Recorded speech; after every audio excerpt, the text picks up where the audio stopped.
My name is Ronald and I've been making these self-improvement videos for more over than a year now.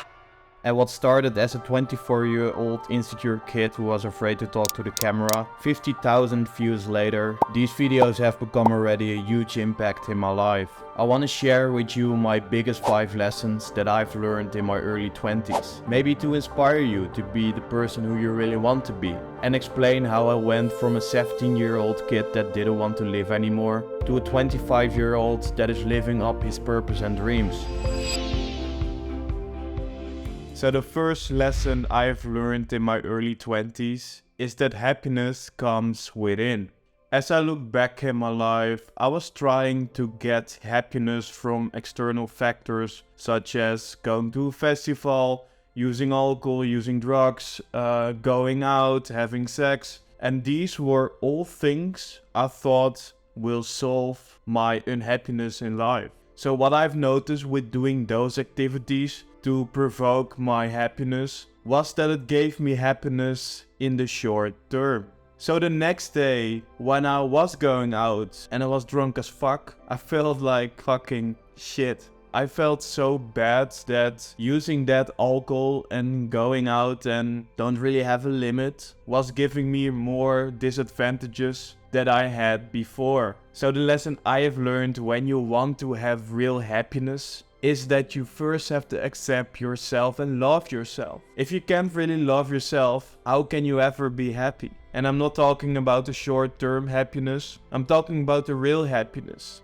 So the moment when I experienced that real happiness was 2 weeks ago when I went with friends to Poland to having a small holiday. And on that moment I felt so much joy. And that was not because of going out and meeting new people only. It was more about that I really love myself on that moment. So that's why happiness comes within and not without with those external factors. So the other thing I've learned in my early 20s is that dreams require sacrifice. So for me, having this dream of becoming a successful YouTuber requires a lot of sacrifices. I'm not a nature YouTuber if you think like that. This is just a cool environment. But having this dream of being a YouTuber requires some sacrifice for me in how I'm going to spend my time. So what I mean with that is, besides my regular job, I'm still making videos for you guys. And making those videos for you guys without having an editor, I have to do it all by myself. Maybe you are seeing now a video of 7 minutes, but it takes a lot of my free time to making those videos and writing a script and thinking about new video ideas and also filming myself and think about what shots I'm going to use in my video. And the biggest part is that editing itself takes also a lot of time.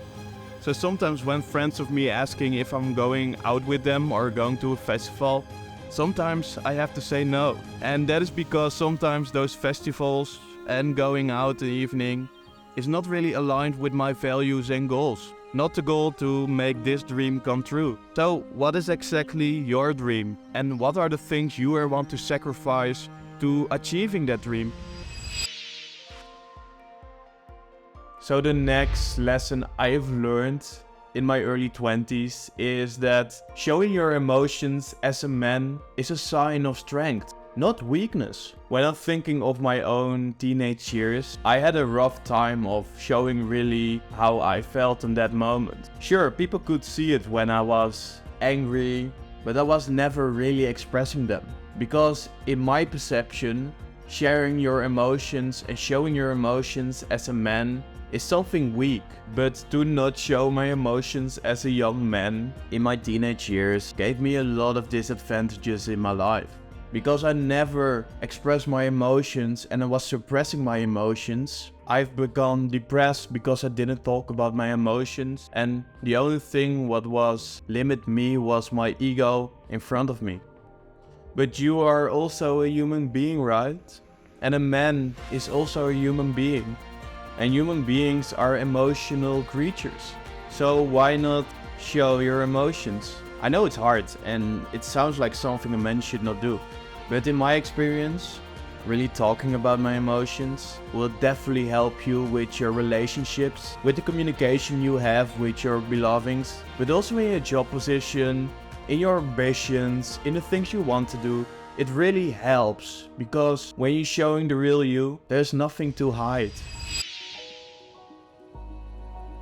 So the other lesson I want to give you is that you have to invest in experiences and not things. So I was a person who was very materialistic when I was in my teenage years. I was spending a lot of money on clothes I didn't even need, and also expensive shoes and other stuff as well what I didn't really need. So at one moment I was even buying shoes from 450 euros because I want to show my friends how cool my shoes are.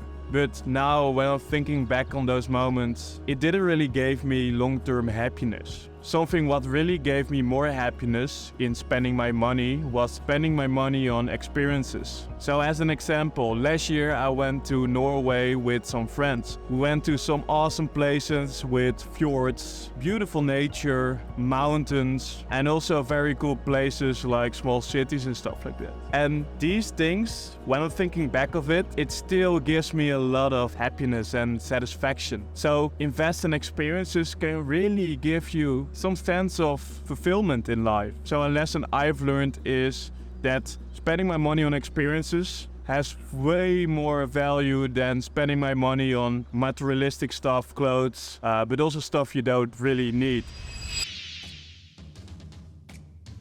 And the last lesson I have learned in my early 20s is that failure is actually a part of growth. It's necessary to fail in order to succeed and grow as a person. And this quote from Michael Jordan is something which is really representing this lesson. I've missed more than 9,000 shots in my career. I've lost almost 300 games. 26 times I've been trusted to take the game-winning shot and missed. I failed over and over and over again in my life. And that's why I succeed. Because every time you fail in something in your life, you will learn a valuable lesson out of it. And maybe the outcome is not what you wanted, but now you know what you have to do to don't really get that outcome. You know where it went wrong if you analyze your own failure. So you need to understand that it's okay to fail. If you look at all successful people, you only see their success stories in the newspaper and on YouTube and stuff like that, but you never really see how much failures they had before they had a breakthrough in their life. Or think about your favorite YouTuber who has over 2 or 3 million subscribers on their channel. Mostly of the time, it took 6 or 5 or 7 years to frequently post every week in order to succeed and become successful in their field. So just accept that failure is a part of the process of being successful or becoming successful. Alright guys, these are the lessons I have learned in my early 20s, and I just want to know from you guys, what is the biggest lesson you have learned in your life from the day now? This was the video of this week. In the outro I also put 2 different videos which can be interesting for you. Ciao!